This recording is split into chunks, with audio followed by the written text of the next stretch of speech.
안녕하세요. 요양보호사이자 장애인 활동지원사로 활동하고 있는 케어워커입니다. 이번에는 요양보호사 자격시험 핵심 키워드 쪽집게 문제풀이 제7강 제3장 기본요양보호 강론 2 가사 및 일상생활 지원 제2부입니다. 저는 요양보호사 관련해서 전문가이거나 전문 강사는 아닙니다. 다만 제가 요양보호사 자격시험을 준비하면서 스스로 공부했던 내용 중에서 여러분들에게 도움이 될 만한 것들을 정리해서 이렇게 동영상으로 올려드리는 것이니 참조만 해주시면 감사하겠습니다. 그럼 강의를 시작하기 전에 요양보호사 자격시험에 관한 좀 더 자세한 정보나 구체적인 정보들을 구하고 계시면 제 네이버 블로그 케어워커의 사람 사는 이야기를 참조해 주시면 됩니다. 그럼 강의를 시작하겠습니다. 제3장 기본 요양보호 강론 2 가사 및 일상생활 지원 제2부입니다. 라포 형성을 흔히 얘기하죠. 라포 형성. 서로의 마음이 연결된 상태입니다. 서로의 마음이 연결된 상태. 이 라포는 효과적 의사소통의 기본이 됩니다. 라포 하면 효과적 의사소통. 마음이 연결된 상태입니다. 그 다음 의사소통의 기본. 의사소통의 기본은 바로 경청. 잘 듣는 것입니다. 상대방 입장에서 이해하려고 노력하면서 듣는 태도. 즉 경청이 의사소통의 기본입니다. 그 다음 효과적 듣기 방해 요인.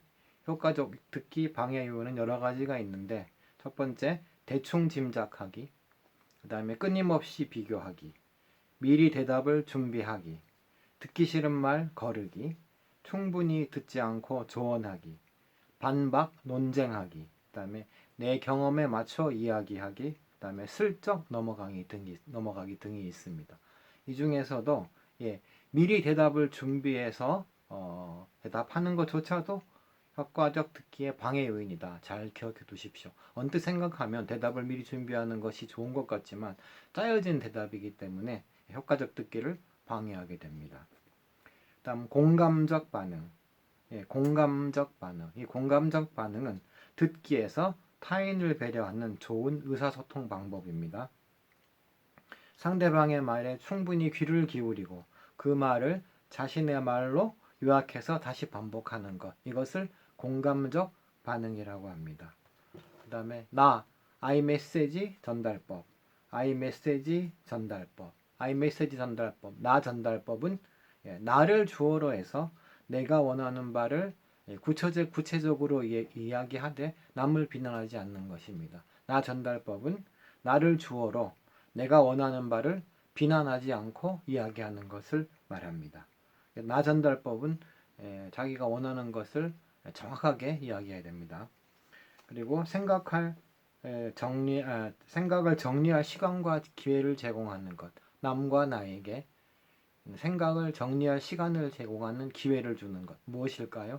바로 침묵입니다. 침묵.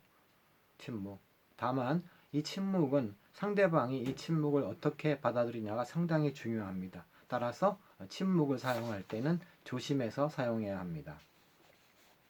다음 의사소통 장애가 있는 노인들 같은 경우에는 난청이 있죠. 이 노인성 난청은 고음 난청이라고 앞에서 한번 소개드린 적이 있습니다. 이 고음 난청이 있는 노인성 난청 환자들과 대상자들과 이야기할 경우에는 눈을 보며 정면에서 이야기를 해야 됩니다. 귀가 잘 안 들린다고 해서 귀에다 대고 얘기하면 될까요? 안 됩니다. 귀에다 대고 이야기하는 것이 아니라 눈을 보고 정면에서 이야기를 해야 됩니다. 그 다음에 아무래도 귀가 잘 들리지 않으니까 어깨를 두드리거나 눈짓으로 신호를 주는 것이 도움이 됩니다. 그리고 입을 크게 벌리고 정확하게 이야기하고 몸짓과 얼굴 표정들을 더불어서 함께 사용하면 더 의사소통이 원활해집니다. 그 다음에 보청기 하게 되면 입력은 크게, 그 다음에 출력은 낮게 조정을 해야 됩니다. 입력은 크게, 출력은 낮게. 아무래도 잘 들어야 되니까 입력은 크게 하고 출력은 낮게 조정을 합니다. 그 다음에 시각장애인 의사소통, 요것이 이제 시험에 자주 나옵니다. 시각장애인과 의사소통. 첫 번째, 정면에서 이야기합니다. 정면에서 이야기를 해야 되는데 옆에서 이야기하다 보면 시각장애인이 소리나는 쪽으로 고개를 돌리다가 낙상할 위험이 있습니다. 따라서 반드시 정면에서 이야기를 해야 됩니다.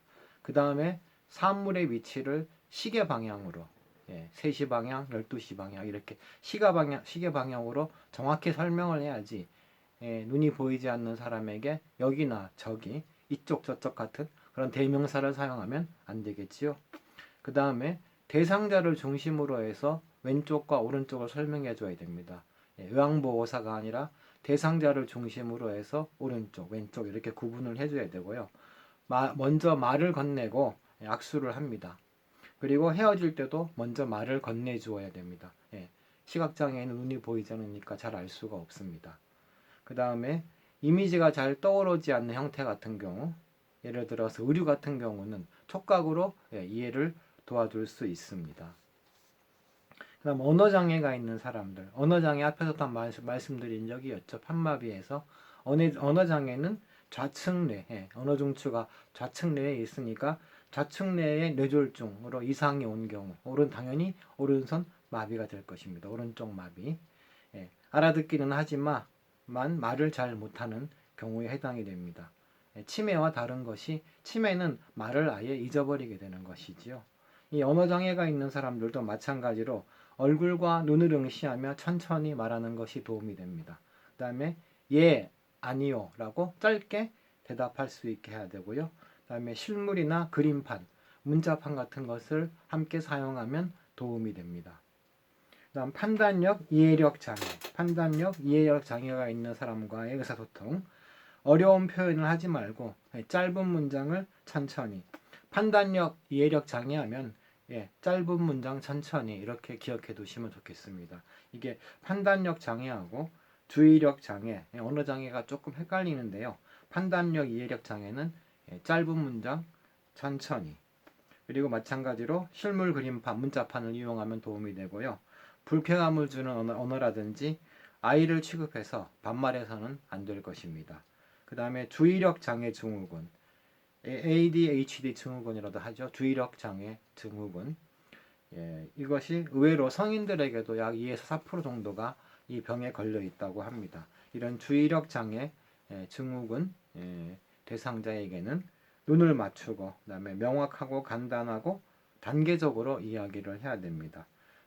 전하고자 하는 메시지를 천천히 그다음에 조용히 반복하는 것이 도움이 됩니다. 이 판단력 이해력 장애와 주의력 장애가 조금 헷갈리는데요. 잘 구분해서 기억해 두시면 좋을 것 같습니다. 그 다음 진압력 장애. 진압력 장애도 앞에 한번 나온 적이 있었죠. 날짜, 요일 같은 시간은적 개념을 잘 구분 못하는 것입니다. 그래서 진압력 장애가 있는 대상자에게는 이름과 존칭을 함께 사용하는 것이 좋습니다. 그리고 낮 동안에 기본 정보를 자주 반복해서 알려주고요. 시간, 장소, 사람, 날짜, 달력, 시계 등을 자주 인식시켜 주는 것이 좋습니다. 그다음에 이제 장기요양 인정서네요. 장기요양 인정서. 장기요양 인정서와 표준 장기요양 이용 계획서 이 두 개를 구분해야 되는데 장기요양 인정서에는 이용 가능한 급여의 종류와 내용이 적혀 있습니다.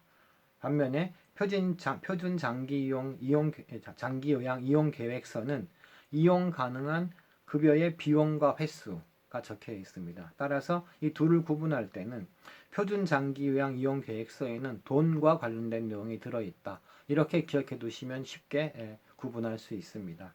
그래서 이 표준 장기요양 이용 계획서에 들어있는 내용은 돈과 관련된 것, 한도액, 그 다음에 본인 부담률, 급여와 횟수, 비용 이런 다 돈과 관련된 것들이죠. 이런 것들이 적혀 있으면 표준 장기요양 이용 계획서입니다.